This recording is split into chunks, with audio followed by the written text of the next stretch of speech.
88.5 MHz, votre radio. Tout de suite, le journal. Il est temps. Bienvenue dans le monde digital. Radio FARDC, votre station préférée. Le journal sur votre radio. Le journal sur FARDC FM.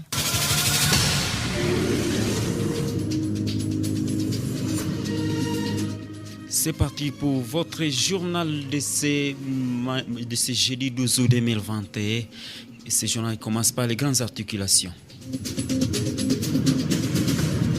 Les forces armées de la République démocratique du Congo viennent de prendre des dispositions pour empêcher les attaques surprises des rebelles ADF MTM et les supplétifs de Mai Mai Kandea sur des axes routiers. Désormais, ECOVOIS sera opérationnel sur les axes routiers Beni Kassindi et Beni Butembo à date du mercredi 11 août 2021.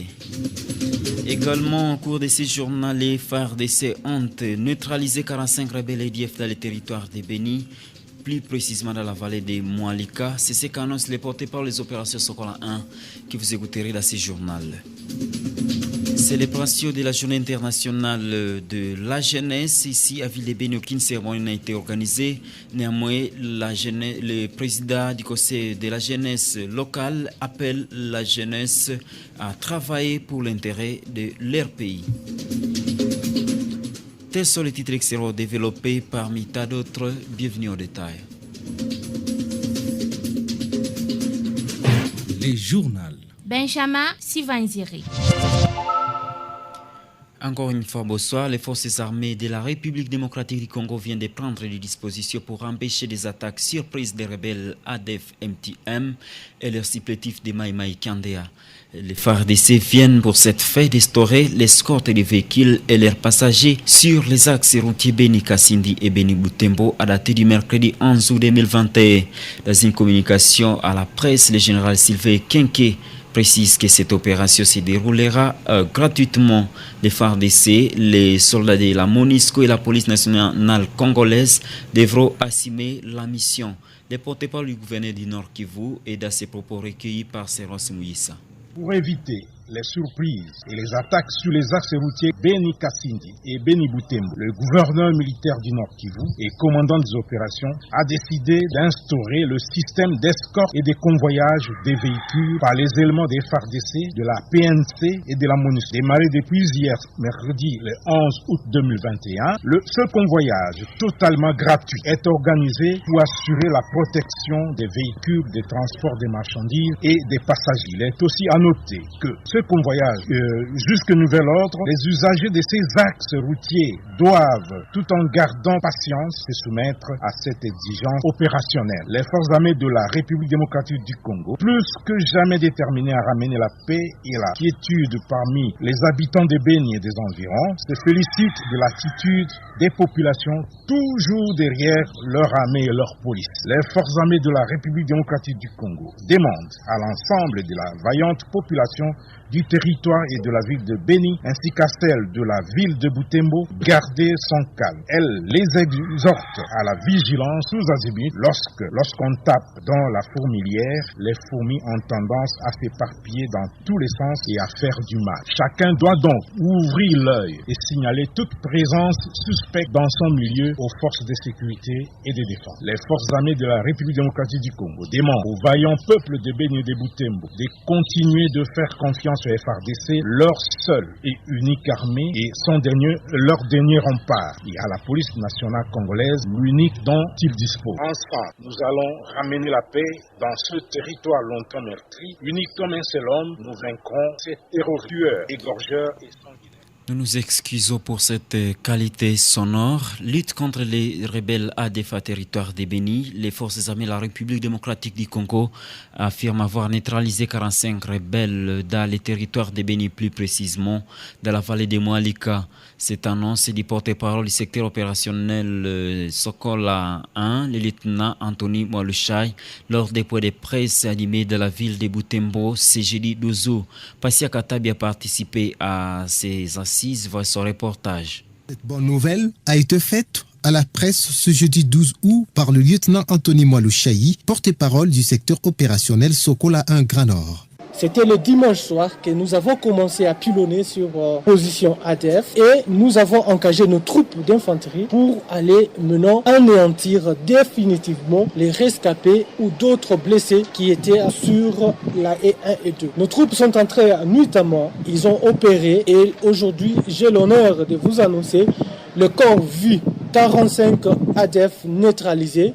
Ce sont des combattants et parmi eux des grands commandants. C'est une bonne nouvelle pour nous. Et les opérations ne sont pas seulement dans la vallée des Moalika, les opérations sont dans plusieurs axes au même moment. Je vous préviens, des bonnes nouvelles viendront à la fin de cette semaine. Encore une fois, je reviendrai à vous. Dans le même volet, le porte-parole du secteur opérationnel Sokola 1 Grand Nord, Anthony Mwalouchayi, annonce d'autres bonnes nouvelles d'ici fin de la semaine. Il faut bien le dire que cette énième opération militaire est placée dans les cadres de l'état des sièges en vigueur dans le Nord Kivu et de l'Ituri. Parlant du convoi sur la route Butembo-Beni, le lieutenant Mwalouchayi confirme la nouvelle et parle du convoi mixte FARDC-MONUSCO et c'est là dans les axes importants de la région de Beni. Le convoi, je vous confirme encore que c'est officiel, c'est vrai. Les convois sont organisés dans tous les axes importants de la région de Beni. Donc ça c'est depuis un temps. Et ce convoi est mixte, c'est-à-dire FARDC, MONUSCO, la police. Alors c'est pas les FARDC seuls qui convoient les véhicules. En tant que témoin, nous avons fait appel à la MONUSCO pour éviter des accusations, pour éviter parfois des dérapages de nos soldats. On pense qu'en présence de la MONUSCO comme témoin, les choses vont bien se passer. Passion Katabi, Butembo, FARDC FM. Le représentant spécial adjoint secrétaire général des Nations Unies à RDC est à visite des services des 48 terravilles de Beni. Kassim Diagne vient suivre l'évolution de la situation sécuritaire dans la région de Beni où les casques bleus sont impliqués dans les opérations côté des FARDC. L'occasion faisait la rose, ces diplomates onisiers a rendu visite au maire de Beni pour des civilités. Au cours de ce séjour, il pourra également rencontrer d'autres responsables de la police nationale congolaise et des forces armées de la République démocratique du Congo avant d'échanger avec les forces vives, rapporte Madame Sikumbo Gali, responsable de l'information publique à la MONUSCO Beni Lubero. Dans les mêmes registres de la sécurité, les bourgmestres de la commune de Boulenkera, ville de Butembo, évitent les femmes à bannir la vente des chanvres et autres stupéfiants. Le commissaire supérieur Willy Ilunga l'a dit le mercredi dernier lors de la présentation à la presse des groupes de bandits arrêtés lors d'une opération de bouclage effectuée la veille dans cette municipalité. La plupart de ces produits prohibés sont vendus dans des maisons de prostitution que ces femmes entretiennent. Écoutez le bourgmestre de la commune de Boulenkera dans ses propos recueillis par notre correspondant à Butembo, Passia Katabi. Donc là, nous avons, je crois, une semaine durant, nous avons mené plusieurs opérations, différents quartiers, n'est-ce pas? Il y a notamment le quartier Moutiri, là où nous avons opéré. Il y a le quartier Mukuna aussi, nous avons opéré. Il y a Kalemire et Véché, nous avons fait le RAF, n'est-ce pas ça, pour saisir des sacs de chambre que vous voyez. Mais nous avons constaté que beaucoup de vendeuses, ce sont des femmes. Et on leur appelle, on leur dit des fois de changer les métiers. Parce qu'il y a beaucoup de choses à faire. Je trouve des dames qui vendent des souliers, il y a des femmes qui vendent des bananes. Donc il y a plusieurs activités à faire, mais ça, c'est une activité vraiment qui est prohibée, qu'il faut vraiment abandonner, puisque ces derniers temps, je vais m'y mettre pour vraiment faire quoi? Pour faire donc arrêter tout le monde qui commet ces activités et saisir même ces champs. La radio FARDC, votre référence dans le monde médiatique. Célébration de la journée internationale de la jeunesse, c'est jeudi 12 août 2021 à ville de Beni sous méditation. À cette occasion, le président du COCRB de la jeunesse s'invite ses pairs à travailler pour la paix et la cohabitation pacifique dans la région de Beni. Jimmy Kioma profite de la même occasion pour solliciter les autorités compétentes la libération de certains jeunes qui seraient arrêtés pour des motifs infondés. Nous vous proposons de l'écouter au micro de Christian Ego. Il y a des jeunes qui se livrent à la consommation de l'éthylisme et du cannabis. Par là, les drogues, comme vous connaissez, du chanvre qui les rend en situation d'ébriété. Ces jeunes sont dans une sorte de délinquance juvénile totale qui les pousse de ne plus être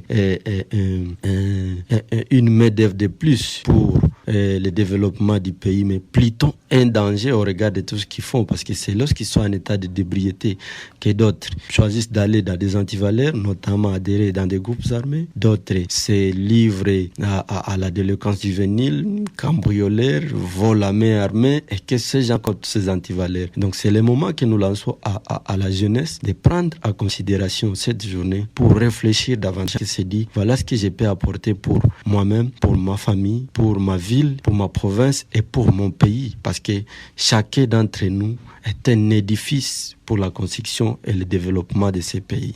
Si nous réfléchissons à mettre les autres seulement sur la scène et nous comme spectateurs, ce pays n'avancera jamais. Mais nous devons nous faire tous acteurs et vecteurs du changement si réellement nous voulons que ce pays change, parce que le changement commence par nous-mêmes. Dans les mêmes registres, sachez également que la mutualité des jeunes solidaires de Boutanuka a remis des vivres et non-vivres aux personnes, aux passionnés, voulais-je dire, de l'établissement des gardes pour Rafa de Béni. C'était au cours d'une visite effectuée sur place les matins de ce jeudi 12 août 2021. Olivier Cascotti a pris part à cette activité. Voici son reportage. Les représentants de la structure de jeunes solidaires de Boutanuka a à l'occasion recommandé aux enfants emprisonnés de ne plus commettre d'erreurs lorsqu'ils sortiront de cette maison carcérale, car la prison n'est pas une bonne place pour y vivre. Tulipendelea vraiment qui visiter ba jeunes benye biko mu prison na nyie muko batu sasi na si tuko ba jeune sanyi vraiment musiji décourager, na kama ulifika ka umujua erreur ukitoka au mkumbi unaacha ile erreur na ikue ya mwisho usifungi wake tena, paske haiko mzuri mtu sana kwa mu prison, inakuwa kana umetia poe moya ya mbaya kwa maisha yako sababu nakuta ke ushaka fungiwa. Les bénéficiaires de ce don n'ont pas manqué à manifester leur gratitude. Toa na hamu tutoke humu kweli, napasha kuwa hamu mail fo kwanja kutombea sana. Mimi najisikia mzuri sana na munafaa iko vya maana, kumbuka bafungwa, na inaomba sana sisi benye tuko bafungwa mnatuombea sana, na sisi kumwa tunatoka hata tuenda ungana na nyie kule inji tupate mashauri tu kunye ba. Sanfu Kambale Kalire, directeur de cette maison carcérale, a remercié vivement la mutualité des jeunes solidaires de Boutanuka pour avoir assisté ces enfants. Aujourd'hui on a reçu mutualité des jeunes solidaires de Boutanuka pour venir tant soit peu appuyer l'État congolais en amenant quelque chose de vivre, non vivre, on s'en fait avec la loi. Vraiment, je suis vraiment très joyeux et je dis encore vraiment merci. Actuellement, nous gardons 35 enfants qu'on fait avec la loi, tous garçons. Selon les directeurs de cet établissement, au total 35 enfants, tous des garçons, sont bien gardés et leur santé n'est pas à craindre. La radio FRDC, votre référence dans le monde médiatique. Parlons maintenant santé. Dans ces communiqués de presse qui datent de ce jeudi 12 août 2021, le gouvernement provincial du Nord Kivu interdit formellement l'utilisation et la consommation de sel de volcan. C'est consécutivement à une étude scientifique qui a été effectuée conjointement par l'Observatoire volcanique de Goma OVG et le Centre d'expertise, d'évaluation et de certification des substances minérales précieuses et semi-précieuses. Il a été constaté que cette substance est en train d'être utilisée par la population de la chefferie de Bakoumou et ses environs pour des besoins domestiques à lieu et place du sel de cuisine. Cependant, les résultats obtenus au laboratoire après analyse de ces produits révèlent qu'il contient des traces d'éléments d'éléments inappropriés à la consommation, notamment des substances silicieuses et solubles dans l'eau, des traces de métaux lourds ainsi que des traces de substances radioactives. Et à fait, sachez que la République démocratique du Congo a enregistré la journée du mercredi 11 août 2021 281 nouveaux cas confirmés de coronavirus dans cette province. Ces cas sont répartis dans les provinces de Lualaba avec 93 cas, 60 au Nord Kivu, 36 dans le Haut-Katanga, 27 à Ituri, 25 à Kinshasa, 23 dans le Haut-Katanga et 16 au Sud Kivu. Au total, 2857 échantillons ont été testés la même journée. Depuis le début de l'épidémie déclaré le 10 mars 2021, le cumul des cas est de 52 770 cas confirmés, dont 52 769 cas confirmés et un cas probable. Au total, il y a eu 1050 décès et 30 380 personnes guéries. Signalons que le professeur Jean-Jacques Mouyempe a animé le mercredi dernier une conférence de presse sur la situation épidémiologique de la COVID-19 en République démocratique du Congo. Au cours de cette conférence de presse, le secrétaire technique du comité multisectoriel de lutte contre le coronavirus a déclaré que l'équipe de la riposte est en attente de la décision du président de la République au sujet de l'allègement des mesures de couvre-feu. Les propositions ont déjà été faites. Par ailleurs, il a signalé que les mesures de couvre-feu les mesures de couvre-feu seront allégées et non supprimées dans la ville de Kinshasa, vu la baisse significative des cas de cette maladie. C'est fini pour les 15 minutes d'actualité vespérale sur votre radio, la radio des Forces armées de la République démocratique du Congo. Merci à vous de nous avoir écoutés de partout où vous êtes. Merci à toute l'équipe qui a réalisé ce journal. Merci à Nelson Kawede qui nous a mis dans les ondes. Nous vous laissons suivre le reste des programmes de votre radio. Portez-vous bien. Les héros dans l'ombre parlent. Dans la revue de presse. La revue de presse sur la radio Farnef. Ouvrons cette revue de presse nationale par le site d'information de la radio L'Essentiel qui informe que le Premier ministre Jean-Michel Sama Lukonde Kyenge a présidé ce mercredi 11 août 2021 à la primature la réunion du comité de conjoncture économique CEE avec les ministres sectoriels concernés. Le potentiel suggère que face à un appareil de l'État budgétivore, il faut lever des options courageuses et qui sous-tendent l'intérêt général. Le gouvernement Sama s'inscrit dans cette perception. Coulons dans la même veine. Actualité possédée écrit alors que Sama Lukonde envisage la réduction du train de vie du gouvernement, 145 millions de dollars ont été dépensés rien que pour le fonctionnement des ministères au premier semestre 2021. Dans le même chapitre, les salaires des membres du gouvernement vont être réduits, titre politico-possédé. Ça sera la diminution des salaires des frais de fonctionnement des ministères. Les chefs de gouvernement tiennent à réduire les trains de vie des institutions renchéries politico-possédées. Changeons de chapitre avec 7 sur 7 possédés qui titre « Retarder la mise en place des membres de la CENI est un acte de trahison contre la République et le peuple congolais » qui cite André Mbata. Dans le même dossier, actualité possédée renchérie, processus de désignation des animateurs de la CENI, Mbosso fait les points ce jeudi devant les députés. Il sera ensuite question de la mise en place de la commission paritaire majorité-opposition pour examiner toutes les pièces. Bouclons cette revue de presse sur la santé. La situation de la COVID-19 n'est plus préoccupante à Kinshasa, écrit Média Congo qui cite le docteur Mouyembe. Docteur Mouyembe annonce qu'il y aura plusieurs types de vaccins et chacun choisira le type qu'il veut recevoir. Renchérie politico-possédée. Mesdames et messieurs, tout pour cette revue de presse. Merci à vous de l'avoir suivi. Merci à vous de l'avoir suivi. Merci à vous de l'avoir